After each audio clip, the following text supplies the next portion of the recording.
देखो, axis hold back मतलब restrain, ठीक है।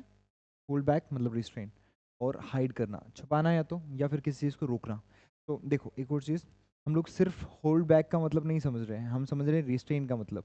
रिस्ट्रेन का मतलब क्या होता है, ओके। सो हमें और भी वर्ड साथ के साथ में लर्न करने हैं, सिर्फ ये नहीं कि होल्ड बैक पढ़ा और बीच का तो हम देखेंगे नहीं, हटाओ ये पढ़ लिया खत्म बात, ठीक है। ऐसा भी नहीं करना ना, ये भी वर्ड्स लर्न करने हैं, इससे एंटोनिम सिनोनिम्स भी तैयार हो रहे हैं।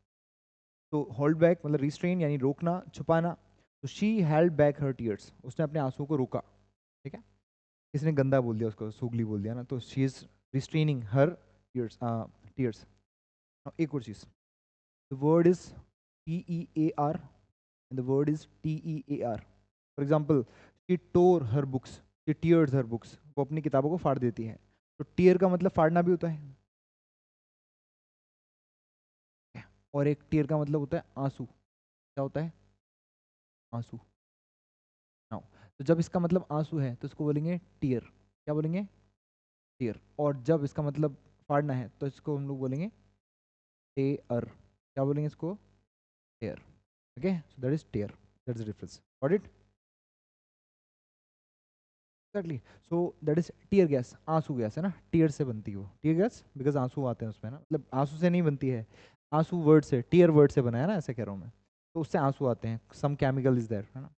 और इसको बोलते हैं टेयर। तो शी टेयर्स हर बुक्स, ठीक है। डिफरेंस के लिए प्रोनाउंसिएशन में डिफरेंस है। हाँ एग्जैक्टली, ये टीयर जो, ये जो है ये तो फर्स्ट फॉर्म है, tear first form, second form tore, ठीक है। And the third is torn. तो टेयर, टोर, टॉन, ठीक है। कॉल आउट मतलब होता है शाउट, चिल्लाना।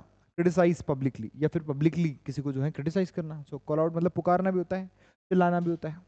He was called out for cheating, उसे चीटिंग के लिए पुकारा गया या फिर क्रिटिसाइज किया गया, क्रिटिसाइज किया गया, उसकी आलोचना की गई सार्वजनिक रूप से, ठीक है। तो पब्लिकली उसकी जो है आलोचना की गई, that's what he is saying.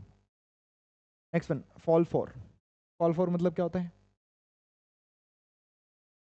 Fall for क्या होता है, बी डिसीव्ड। अरे दिख रहा है इधर, देख के बोल दो। फॉल इन लव भी होता है ना, और एक डिसीव्ड भी होता है, मतलब धोखे में आ जाना और प्यार में पड़ जाना, सिमिलर। तो फॉल फॉर मतलब आई फेल फॉर दैट ट्रिक, मैं उस ट्रिक के चकमे में आ गया, है ना, धोखे में आ जाना, that is fall for. Zip up, close with a zipper, zipper से बंद करना, जिप अप, जिप बंद करना। तो zip your, zip up your jacket, jacket की जिप लगा देना, है ना, ऐसा चेंज जिसे हम लोग कहते हैं।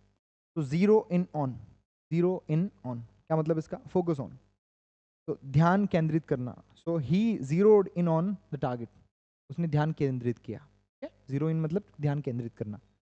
तो आप इसको ऐसे याद रख सकते हैं, जैसे कोई स्नाइपर होता है, गन से शूट करता है स्नाइपर, तो उसमें दिखता है ना, तो उसमें एक डॉट दिखाई देता है जो जीरो के जैसा होता है। तो आप ऐसे याद रख सकते हैं, उसने उस जीरो को किसी चीज़ पर फोकस कर दिया है, ठीक है, ऐसा वो जो बना होता है डॉट उसमें। नेक्स्ट, ब्रिंग डाउन मतलब क्या होता है, कॉज टू फॉल और फेल, या तो किसी चीज़ को गिराना या किसी चीज़ को फेल कर देना, विफल कर देना।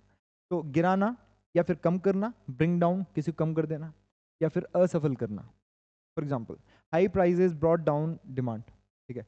हाई प्राइजेस जो थे उन्होंने नीचे ला दिया किस चीज़ को, डिमांड को। हाई प्राइजेस ने डिमांड को कम कर दिया, ठीक है। तो डिमांड ज़्यादा होती है तो प्राइस भी बढ़ता है, हाई प्राइजेस थे, डिमांड कम हो गई यहाँ पर, ऐसा। बैक आउट ऑफ क्या मतलब होता है इसका, विड्रॉ फ्रॉम कमिटमेंट। कमिटमेंट मतलब कमिट कर लेना, मतलब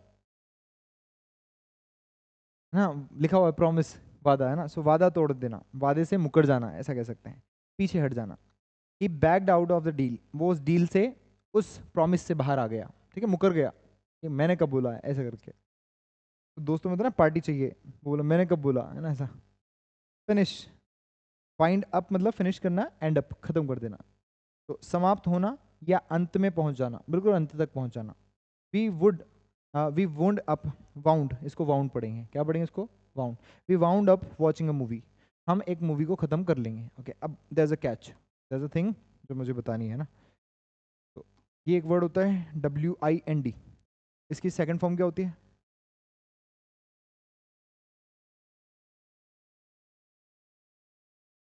देखो एक वर्ड है WIND, क्या पढ़ेंगे इसको, वाइंड, क्या पढ़ेंगे इसको, वाइंड। एक और होता है वर्ड WIND, इसको पढ़ते हैं विंड। क्या पढ़ते हैं इसको? विंड। ओके। वाइंड का मतलब क्या है? किसी चीज़ को लपेटना, ठीक है। फॉर एग्जाम्पल आपका दोस्त फेंक रहा है और आप लपेटे जा रहे हैं, तो यू आर वाइंडिंग हिज और हर थिंग्स। तो वाइंड मतलब होता है लपेटना। इसकी जब हम लोग बोल सकते हैं यहाँ पर वाइंड मतलब होता है लपेटना। लपेटना, जब लपेटना है इसका सेंस, तो इसकी सेकंड फॉर्म क्या बन जाएगी? WOUND। और इसकी थर्ड फॉर्म क्या बन जाएगी? WOUND। तो ये फर्स्ट और थर्ड फॉर्म है। प्रोनाउंसिएशन क्या होगा इसका? इसका प्रोनाउंसिएशन होगा वाउंड। इसका प्रोनाउंसिएशन होगा वाउंड। आई बात समझ में? सो वाउंड प्रोनाउंसिएशन होगा।